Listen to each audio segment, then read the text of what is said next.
Good morning students, welcome once again to my English classes. In today's video, we will continue with the chapter The Enemy by Perilous Buck. Students, till now we have studied that how the American sailor was discovered at the beach by Dr. Sadao and his wife Hannah, and how Dr. Sadao feels the wounds of the sailor by sea mosses. The man was moaning in pain, but he was not awakened. Both Dr. Sadao and Hannah brought him inside their home and started his treatment.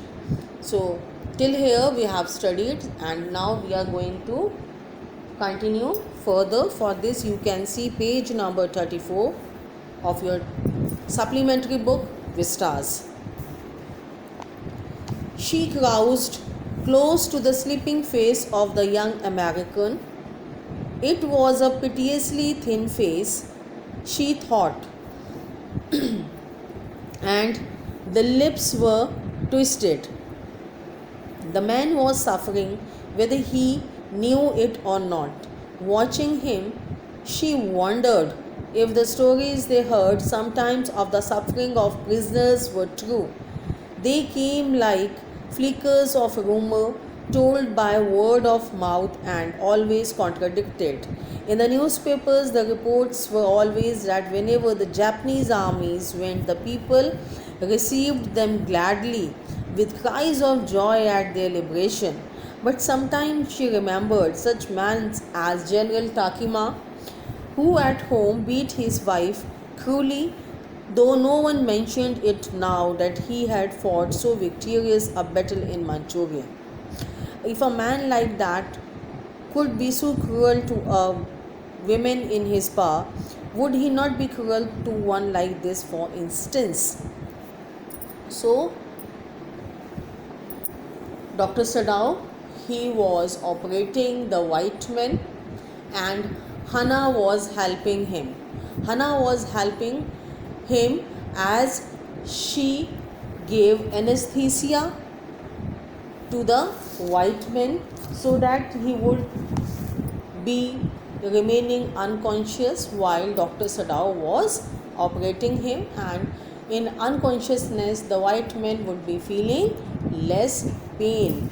So she crouched close to the sleeping face of the young American. So she was interested in looking at the patient. Patient here means the white man. And she crouched means bended her knees and lowered herself to look closely at the sleeping face of the white man. It was a piteously thin face. Piteously thin face means a face which was full of pity. By seeing, you feel pity for him. He was having a thin face, she thought, and the lips were twisted as though he has not eaten food for many days, means he was looking like undernourished. The man was suffering, whether he knew it or not. The condition of the man was not good. Watching him, she wondered if the stories they heard sometimes of the suffering of prisoners were true. By looking at the condition, the pitiable condition of the white men, Hannah thought of the stories which she was listening, that how tortures were given to the prisoners in the jails. So, by looking at that man, she was confirmed that the things which she had heard about the bad behavior of the police and the army with the prisoners are true, because the condition of the man was not good at all. They came like flickers of rumor told by word of mouth and always contradicted. Means till now she never believed all these type of things. She have always contradicted, she have always opposed these things. She was never in favor of these type of rumors that people are misbehaving with the prisoners in the jail. But now The worst conditions she was looking of the white men made her believe all these things. In the newspapers, the reports were always that wherever the Japanese armies went, the people received them gladly. She have always read in the newspaper that people are welcoming the Japanese armies. They are giving a joy of happiness at their liberation. Liberation means a feeling of freedom. But sometimes she remembered such men like General Takima.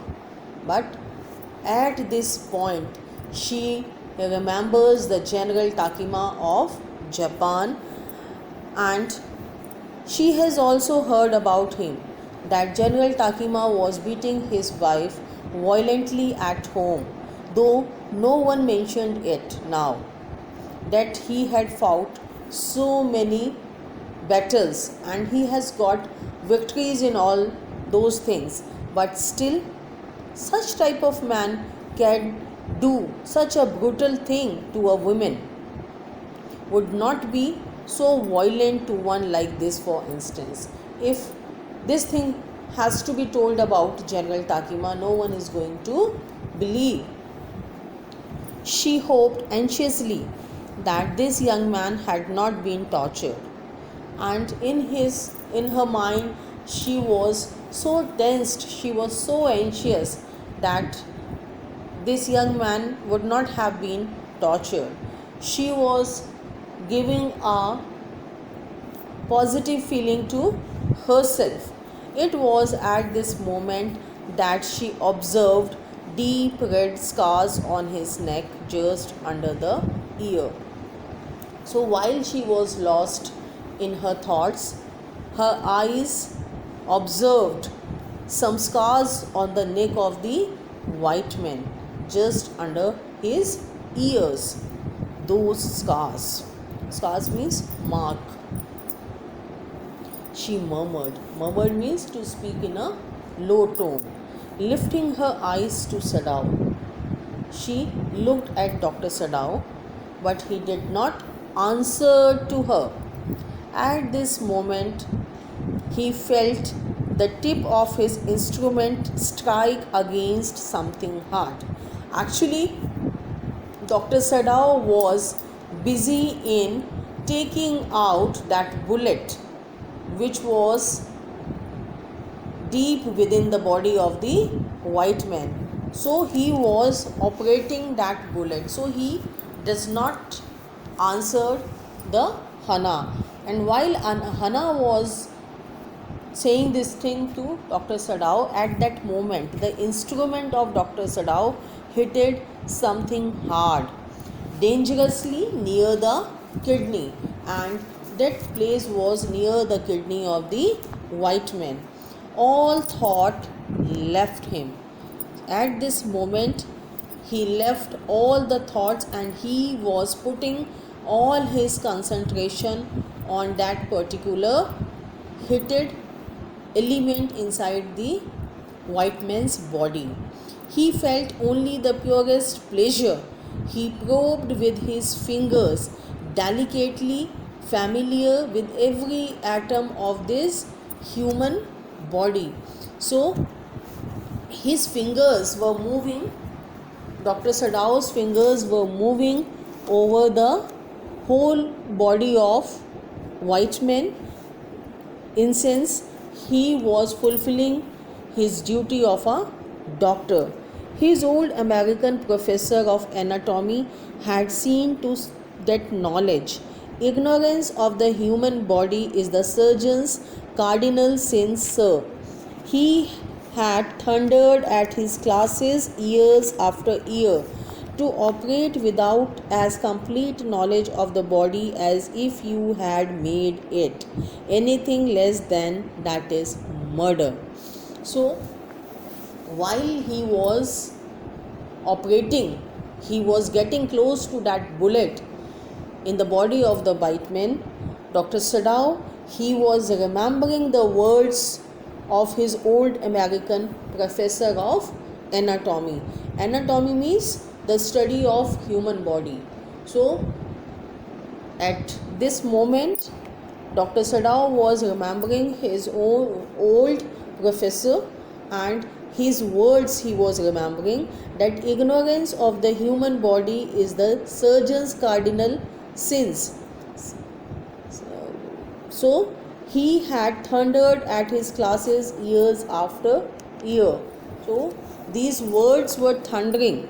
Thundering means just like a lightning, they were appearing into the ears of Dr. Sadao while he was operating this white man.